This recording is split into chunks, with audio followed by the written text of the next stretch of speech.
महाराष्ट्र की सियासत एक बार फिर विवादों के केंद्र में है। सत्ता और विपक्ष के बीच पहले से ही जारी तनातनी के बीच अब एक नया मामला सुर्खियों में है।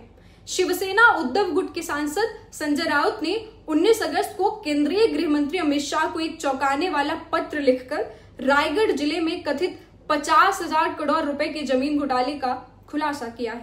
नमस्कार, मेरा नाम श्रुति है और आप देख रहे हैं the live India. Sanjay Raut का दावा है कि करीब 4078 एकड़ वन भूमि को महाराष्ट्र सिटी और इंडस्ट्रियल डेवलपमेंट कॉरपोरेशन यानी सिडको ने अवैध तरीके से बिवलकर परिवार को ट्रांसफर किया। इस आरोप में उन्होंने राजस्व विभाग, शहरी विकास विभाग, सिडको के बड़े अधिकारी और कुछ मंत्रियों तक को कटघरे में खड़ा कर दिया है।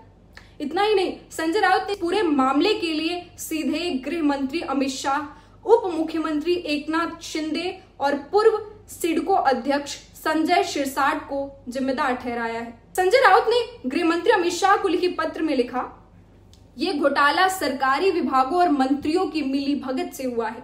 इससे सरकार और आम जनता दोनों को बड़ा नुकसान होगा। आप इस पूरे मामले के लिए अंत में जिम्मेदार हैं, इसीलिए मैं आपको लिख रहा हूं। संजय राउत ने यह भी मांग किया कि शिंदे और शिरसाट को तुरंत पद से हटाया जाए और इस घोटाले की जांच ईडी से कराई जाए। और इस बात की गूंज तब और तेज हो गई जब राउत ने अपने पत्र में दावा किया कि इस सौदे को अंजाम देने के लिए अलग अलग तरीके अपनाए गए ताकि सच कभी सामने ही ना आ सके। इस घोटाले से शिंदे और शिरसाट ने करीब 20,000 करोड़ रुपए कमाए, जबकि 10,000 करोड़ रुपए दिल्ली के बॉस को दिए गए, जिनका इशारा अमित शाह की ओर माना जा रहा है। संजय राउत ने कहा कि शिरसाट को जल्दी में सिडको का अध्यक्ष इसीलिए बनाया गया ताकि 12.5% भूमि आवंटन योजना के तहत ट्रांसफर जल्दी किया जा सके। उन्होंने लिखा, इस योजना के मुताबिक जिनकी जमीन विकास परियोजनाओं के लिए ली जाती है उन्हें मुआवजे के तौर पर 12.5% जमीन दी जाती है। लेकिन संजय राउत का आरोप है कि जहां हजारों परिवार अब तक अपनी जमीन के लिए दर दर भटक रहे हैं, वहीं बिवलकर परिवार को 50,000 करोड़ रुपए की जमीन आराम से दे दी गई।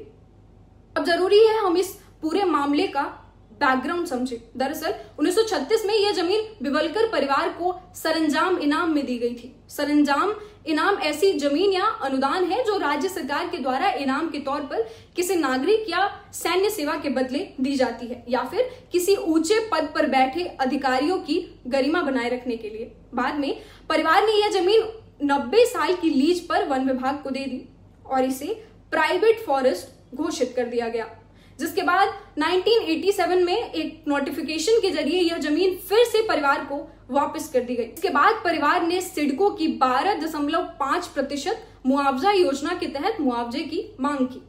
12.5% मुआवजा योजना को अगर आसान भाषा में कहे तो सिडको यानी city and industrial development corporation जब नई सिटी या कोई प्रोजेक्ट बनाता है तो उसके लिए बहुत सी जमीन किसानों और लोगों से अधिग्रहित यानी अक्वायर करती है।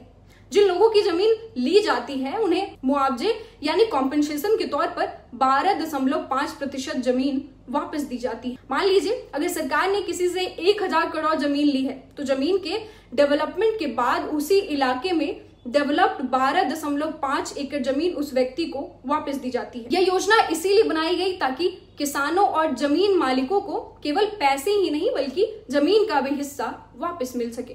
मुआवजे की मांग के बाद 2015 में बॉम्बे हाईकोर्ट ने परिवार को जमीन वापस करने का आदेश दिया, पर सिडको नहीं माना और सुप्रीम कोर्ट गया। सुप्रीम कोर्ट ने बॉम्बे हाईकोर्ट के आदेश पर रोक लगा दी। लेकिन हाल ही में यानी अभी से कुछ महीने पहले एक मीटिंग हुई और उसमें यह फैसला लिया गया कि बिवलकर परिवार को 12.5% हिस्सेदारी वापस की जाए, जिसके बाद एनसीपी शरद पवार के विधायक रोहित पवार ने इस पूरे मुद्दे पर सबसे पहले आवाज उठाई। उन्होंने आरोप लगाया कि यह करीब 50,000 करोड़ रुपए का घोटाला है। उनका सवाल था, आखिर 15 एकड़ जमीन बिना किसी ठोस वजह से कैसे दे दी गई? यह जमीन किसी एक परिवार का हक नहीं था बल्कि गरीब जनता का हक था। वहीं सिडको के एमडी विजय सिंघल ने पूरे सौदे को कानूनी करार दिया। उनका कहना था कि मामला 1970 से चला आ रहा है। बिवलकर परिवार ने सबसे पहले आवेदन किया था और 1 मार्च 2024 को कानून विभाग ने उन्हें योग्य ठहराया। उनका तर्क था कि सारी प्रक्रिया पूरी तरह कानूनी ढंग से हुई, इसमें कोई गड़बड़ी नहीं हुई है। यह मामला उस वक्त सामने आया है जब विपक्ष पहले से ही 20 अगस्त को संसद में पेश हुए संवैधानिक संशोधन विधेयक को लेकर सरकार को कटघरे में खड़ा कर रहा है। विपक्षी दल विशेष रूप से कांग्रेस ने इस प्रस्ताव को लोकतंत्र की हत्या करार दिया है। संजय राउत के आरोपों से अब सरकार के भ्रष्टाचार विरोधी एजेंडे पर सवाल उठने लगे हैं। विपक्ष इसे देश के सामने दोहरे मापदंड का हवाला बनाकर पेश कर रहा है। अब सवाल उठता है, जब सुप्रीम कोर्ट ने जमीन देने पर रोक लगा दी थी तो फिर कैसे और किसके आदेश पर यह जमीन बिवलकर परिवार को दी गई? क्या वाकई इस सौदे में 20,000 करोड़ रुपए की कमाई हुई और 10,000 करोड़ रुपए दिल्ली के बॉस तक पहुंचे, जैसे राउत ने दावा किया है?